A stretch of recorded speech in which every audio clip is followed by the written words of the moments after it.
ইনি হলেন শ্রাদ্ধবাড়ির জনক আর ইনি হলেন শ্রাদ্ধবাড়ির জননী। এখন তোমরা বলতেই পারো যে ভাই শ্রাদ্ধবাড়ির ব্লগার তো অনেক আগেই চলে গেছে, তাহলে তুই এখন ভিডিও বানাচ্ছিস কেন? তাহলে তোমাদের বলি, যখন শ্রাদ্ধবাড়ির ব্লগারের উৎপাত শুরু হয়েছিল তখন আমি পরিষ্কার বুঝতে পেরেছিলাম যে শ্রাদ্ধবাড়ির ব্লগারের উৎপাত যখন শুরু হয়েছে তাহলে নিশ্চয়ই একদিন না একদিন শ্মশান ঘাটের ব্লগারেরও উৎপাত শুরু হবে, আর সেই দিন আমি ভিডিও বানাবো। আচ্ছা, তবে আজকের ভিডিওতে শ্রাদ্ধবাড়ির এই দুই জনক আর জননীকে নিয়ে এক লাইনের বেশি কিছু বলবো না, কারণ এদের নিয়ে বেশি কিছু বললে ওদিকে আবার শ্মশান ঘাটের ব্লগার রাগ করবে আর বলবে শ্রাদ্ধবাড়ির ব্লগে কি এমন বেটার কন্টেন্ট আছে যে আমার এই শ্মশান ঘাটের ব্লগে কন্টেন্ট নেই। আর লে ওরা উত্তরে তখন আমি কি বলবো? यही नहीं, अभी और सुनिए। তবে এই খুকির মধ্যে কিন্তু আবার নিউটনের তৃতীয় সূত্র দারুণ কাজ করে। মানে একে কোনো বড় ইউটিউবার রোস্ট করলে আর সেটার সে রিপ্লাই ভিডিও বানাবেই। মানে অনেকটা নেড়িকুত্তার মতো, ওই পাড়া থেকে একটা নেড়িকুত্তা ঘেউ করে উঠলো বলে এই পাড়া থেকে ওকে ঘেউ করে উঠতে হবে, এমনটা আর কি। सही पकड़े हैं। চললো তবে দেরি না করে একে একটু হালকা করে বেগুন ভাজার মতো করে জাপানি তেলে ভেজে নিই। আপাতত এই কটা প্রোডাক্ট আনবক্সিং করে আমি ফটাফট করে রেডি হয়ে গেছি। আর গাইস, সত্যি তোমরা বিশ্বাস করবে না, আমি মাত্র 10 মিনিটে রেডি হয়েছি। হ্যাঁ, তুমি 10 মিনিটের মধ্যে রেডি হয়ে দেশবাসীকে উদ্ধার করে দিয়েছো। এমন ভাবে বলছে মনে হচ্ছে দেশের জন্য মহৎ কাজ করে ফেলেছে। গাইস, তোমরা বললে বিশ্বাস করবে না, আমি মাত্র 10 মিনিটের মধ্যে রেডি হয়ে গেছি। 10 মিনিটের মধ্যে রেডি হয়ে তুমি পশ্চিমবঙ্গের বেকারত্ব দূর করে দিয়েছো মামুনি। তোমার চরণ কোথায়? আর বেসিক্যালি আমরা যাচ্ছি আমাদের একটা রিলেটিভসের বাড়ি, মানে একটা বংশের কারো একটা বাড়িতে। সত্যি সেখানে আমি জীবনে কোনোদিনও যাইনি। ভালোই করেছিস, এর আগে ওই আত্মীয়ের বাড়ি তুই কোনোদিন যাসনি, তাই তো ওই ব্যক্তি পূর্ণ বয়স্ক হয়ে মারা গেছেন। তুই এর আগে ওই ব্যক্তির বাড়ি কোনোদিন গেলে তো তোর ওই অশিক্ষিত মুখটা দেখে ওই ব্যক্তি অকালে মারা যেতেন। বলেন কি? বিশ্বাস কর, ওই ব্যক্তি যদি জানতেন যে উনার মৃত্যুর পর তুই ওখানে গিয়ে শ্রাদ্ধ বাড়ির ব্লগ বানাবি, তাহলে উনি পরিষ্কার তোকে বলে দিতেন যে আমার মৃত্যুর পর কেউ আসুক আর না আসুক, অন্তত তুই আসিস না। ঠিক বলেছো। তুই হতে চেয়েছিলি ইউটিউব ব্লগার, হয়ে গেলি ছাপড়ি। আরে ছাপড়িদেরও একটা আত্মসম্মান বোধ বলে কিছু আছে যেটা তোর নেই। আরে ছাপড়িরা আর যাই করুক বা নাই করুক, অন্তত তোর মতো শ্রাদ্ধ বাড়ির ব্লগ বানায় না। নিঃসন্দেহে তুই ঠিক কথা বলেছিস। সত্যি গাইস, যে মারা গেছেন না তাকে আমি কোনোদিনও দেখিনি। যেহেতু উনি আমাদের বংশের একজন লোক, তাই ওনার জন্য আমরা 10 দিন পর্যন্ত মানে নিরামিষ খেয়েছিলাম। যেহেতু উনি তোমার বংশেরই একজন, তাই উনি মরে গিয়েও শান্তি পেলেন না। উনি বেঁচে থাকতেও জানতে না পারলেও মরার পর উনি জানতে পারলেন যে উনার বংশের এমন একজন মেয়ে রয়েছে যে পুরো বংশকে কালি করার জন্য একাই যথেষ্ট। এই তো কাটিং টু ফিটিং এর মতন কথা।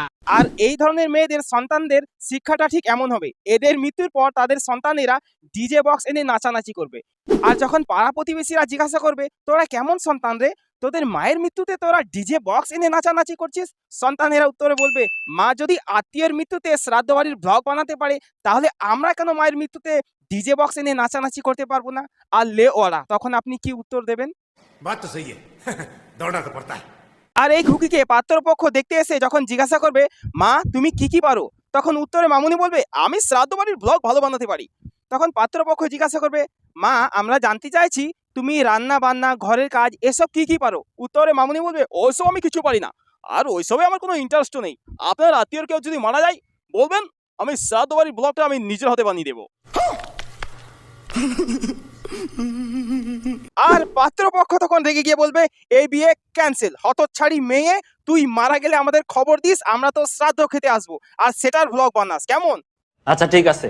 আর তোমার জন্য এটাই বলবো, খুব ভালো কাজ করছো মামুনি, এভাবেই আকাম কাজ করতে থাকো আর আত্মীয় স্বজনের মান সম্মান ধুলোয় মেশাতে থাকো।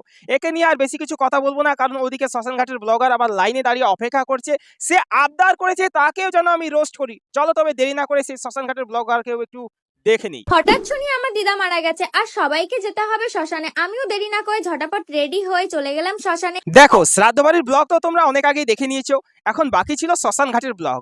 এই শ্মশান ঘাটের ব্লগ করেও এই মামুনি তোমাদের দেখিয়ে দিয়েছে, তোমাদের মনস্কামনা পূরণ করে দিয়েছে, তাই তোমরা একে গালি না দিয়ে বাহবা দাও আর আশীর্বাদ দাও।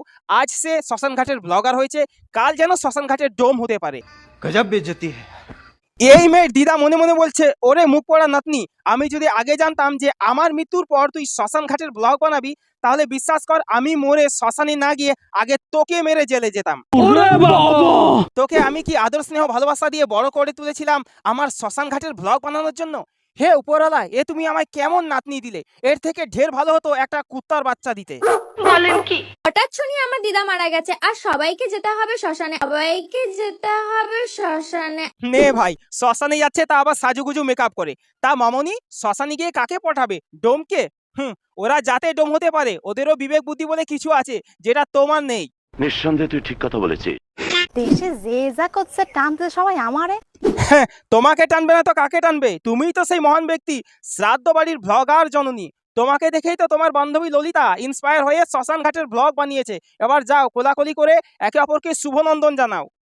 আর শ্মশানে গিয়ে কি কি হয় তো চলো পুরো ভিডিওটা দেখতে থাকো, সবটাই শেয়ার করব তোমাদের সাথে। আচ্ছা, শ্মশানে কি হয় গো মামনি? শ্মশান থেকে কি খিচুড়ি বিতরণ করা হয়? না মানে শ্মশানে কি হয় সেটা তো আমরা কিছুই জানি না, কারণ আমরা মঙ্গল গ্রহ থেকে তোমার শ্মশান ব্লগ দেখতে এসেছি। দেখা হলেই চলে যাব। চলো আমার দিদা মারা যাওয়ার আর শ্মশানের ব্লগটা তোমাদের সাথে শেয়ার করি। বলছি মামনি, শ্মশান ব্লগটা শেয়ার না করে পারলে তুমি ওই শ্মশানের অ্যাড্রেসটা আমাদের শেয়ার করো, যাতে আমরা ওখানে পৌঁছে তোমাকে শ্মশানের চেলা কাঠ দিয়ে কেলিয়ে সোজা করতে পারি। কারণ তোমার বিবেক বুদ্ধি লোপ পেয়েছে, তাই তুমি এসব করছো। জি স্যার, আপনি ঠিক বলিয়াছেন। তোমার দিদা মরে একটু শান্তি পেতে চেয়েছিল, কিন্তু তোমার দিদা কি জানতো যে তার নাতনির এই জ্বলন তাকে শ্মশান ঘাট অব্দি তাড়া করে বেড়াবে?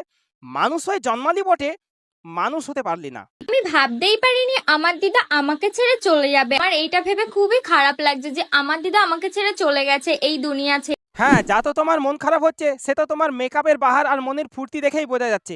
মন খারাপ তো হচ্ছে তোমার দিদার, কারণ উনি জানতেনই না যে মরে যাওয়ার পরও তার নাতনি তাকে রেহাই দেবে না। कौन है ये लोग? कहां से आते हैं?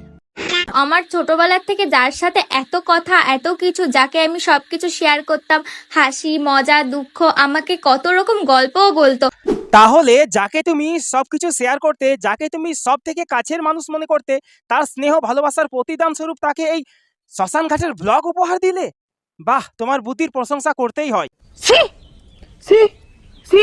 লোকে বলে মরেই নাকি শান্তি, কিন্তু তোমাদের মতো শ্মশান ঘাটের ব্লগার আর শ্রাদ্ধ বাড়ির ব্লগাররা প্রমাণ করে দিলে যে মরে গিয়েও কোনো শান্তি নেই। আর আজকের এই ভিডিওতে এদের দুজনকে রোস্ট করলেও এই মালটা কিন্তু বেঁচে গেল। আর আমি এটাও জানি ভালো করে, আমি ছোট ইউটিউবার বলে অনেকে সাবস্ক্রাইব করবে না। এটা আমার অনুরোধ ভাই, চ্যানেলটিতে নতুন আসলে প্লিজ চ্যানেলটা সাবস্ক্রাইব করে দিও। ভিডিওটা কেমন লাগলো অবশ্যই কমেন্টে জানাতে ভুলো না। দেখা হবে আবার নেক্সট ভিডিওতে। আজকের মতো বিদায়।